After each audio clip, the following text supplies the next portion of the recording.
Panji Gumilang terancam hukuman cukup lama di penjara. Pimpinan Pondok Pesantren Al Zaitun itu sudah ditetapkan Bareskrim Polri menjadi tersangka. Panji Gumilang terjerat sejumlah kasus pelain penistaan agama. Selain kasus penistaan agama, polisi menemukan adanya tindak pidana lain selain penistaan agama yakni ujaran kebencian hingga penyebaran berita bohong dari hasil gelar perkara. Usai diperiksa penyidik Bareskrim Polri Selasa, tanggal 1 Agustus tahun 2023, Panji Gumilang ditetapkan sebagai tersangka. Setelah itu, penyidik langsung memberikan surat perintah penangkapan kepada Panji Gumilang.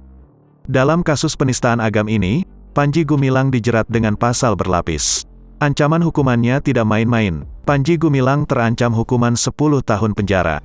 Terkait kasus ini, penyidik Direktorat Tindak Pidana Umum Bareskrim Polri menjerat Panji Gumilang dengan pasal berlapis.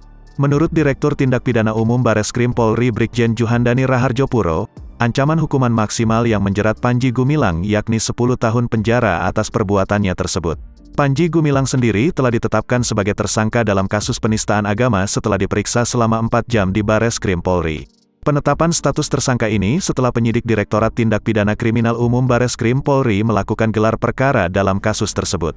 Saat ini, Panji Gumilang masih melanjutkan pemeriksaan sebagai tersangka dalam kasus penistaan agama tersebut. Sebelumnya, Bareskrim Polri menaikkan status kasus dugaan penistaan agama ini dari penyelidikan ke penyidikan.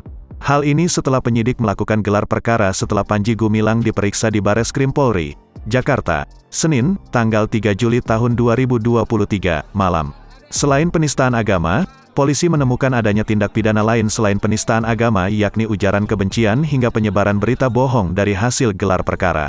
Menteri Koordinator Bidang Politik Hukum dan Keamanan Mahfud MD mengatakan pihaknya telah menyampaikan laporan baru kepada Polri terkait dugaan tindak pidana pencucian uang. Mahfud MD bilang, 145 dari 367 rekening terkait kegiatan Al Zaitun dan Panji Gumilang. Dalam laporan yang telah disampaikan kepada Polri tersebut, kata Mahfud, disebutkan juga sejumlah tindak pidana asal yang diduga terkait.